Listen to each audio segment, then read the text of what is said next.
It's 2003, 100 years since Orville and Wilbur Wright made the first successful powered flight in their homemade airplane. Aviation has come a long way in the 100 years since. Take John Wayne Airport in Santa Ana, California.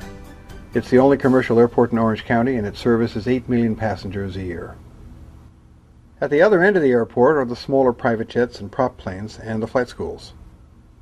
I'm Michael Church, owner and senior flight instructor of Sunrise Aviation. In 35 years of flight instruction, I've helped to train thousands of students at every stage, from private pilots through aerobatics to airline transport. This is a story of how two Sunrise students set a course for the sky and broke a world record. It took a dream, a plan, and a little persistence.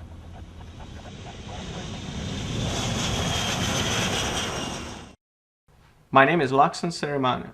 I work as an engineer for a medical company designing artificial heart valves. My greatest hobby is flying, and I have loved flying all my life. For years, I have been dreaming of making a cross-country flight and setting a new transcontinental flying record. I chose this year to make the flight to Kitty Hawk, North Carolina in honor of the 100th anniversary of the first flight made by the Wright Brothers. Could I recreate what they did?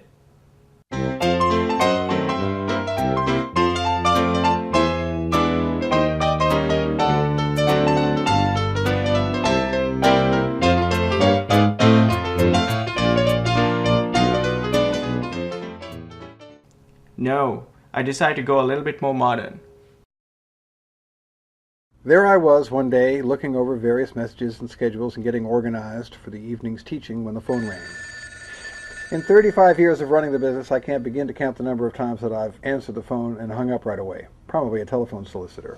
Or it could have been a student with questions about the program. Over the years, it's gotten difficult to surprise me. Hello. Michael, good morning. Laksan Serimana. Laksan. Hi. Long time no see. Yes, I used to take flight lessons with you almost 10 years ago. Yes, at Sunrise. Well, actually, I want to talk to you about a plan that I have. I want to rent the DiamondStar, and I want to fly it from Orange County to Kitty Hawk, North Carolina. Yes, to break the world speed record and the Transcontinental record. Sure it is. It's the 100th anniversary of the Wright Brothers' first flight. What do you think? But every so often, something does come along that's a little out of the ordinary. It makes life interesting. I decided to take on the challenge and help this young pilot achieve his dream. I met with Laksan and went over the details of his plan. He told me he had an eye on the DiamondStar, the DA-40 that was new to our rental line, but he would need to find someone to share flying with him. He expressed financial concerns. The entry fee alone for attempting to break the record was $1,500, and the cost of renting the plane for 30 or 40 hours on top of that would be tough. It didn't take long to come up with a logical solution. Perhaps the owner of the plane would be interested in flying with him. I promised to make the introduction. Hi, I'm Asaf Stoller. I started flying when I was 12 or 13 years old, flying model remote control airplanes.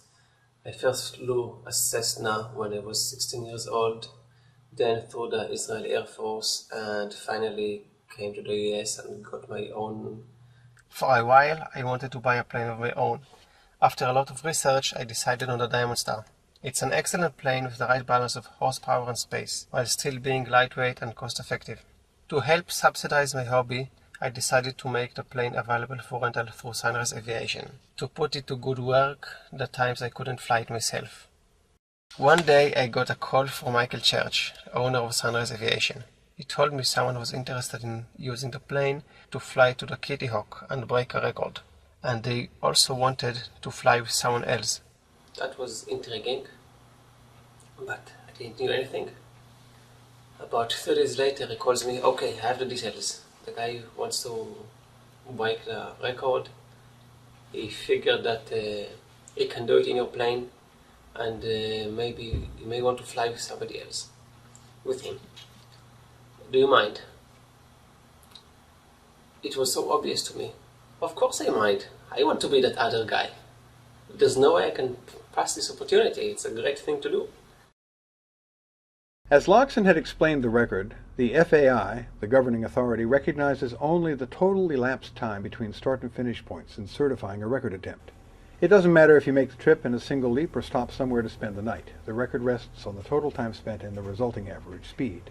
Up for grabs was a speed record for a transcontinental flight in an airplane with a takeoff weight not to exceed 2,205 pounds. Official timing was to start with liftoff at John Wayne and end at Kitty Hawk. Every fuel and rest stop would count as part of the total elapsed time. This might explain the low speed of the previous record holders. They probably stopped to rest. The next issues revolved around choosing the refueling points.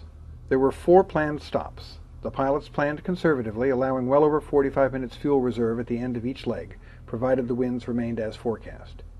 It was essential to choose locations with live fuelers, individuals who could attest to the amount of fuel on board at the conclusion of each fueling operation.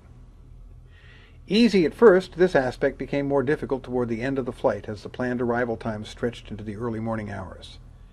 The plane needed fuel, the rules required signatures, and Lox and Asaf had to find fixed-base operators with 24-hour staffing. I had warned them that even airports of considerable size might only offer self-fueling late at night, so out came charts and the local directory assistance. They chose Fort Smith, Arizona for the 3rd stop, and were assured that live personnel would be on hand at their planned time of arrival, 12 midnight. That left only one more challenge, and fortunately at Sparta, Tennessee, they found a kind airport operator who promised to await their arrival, 4 a.m. local. There were quite a few preparations that we had to make before this flight.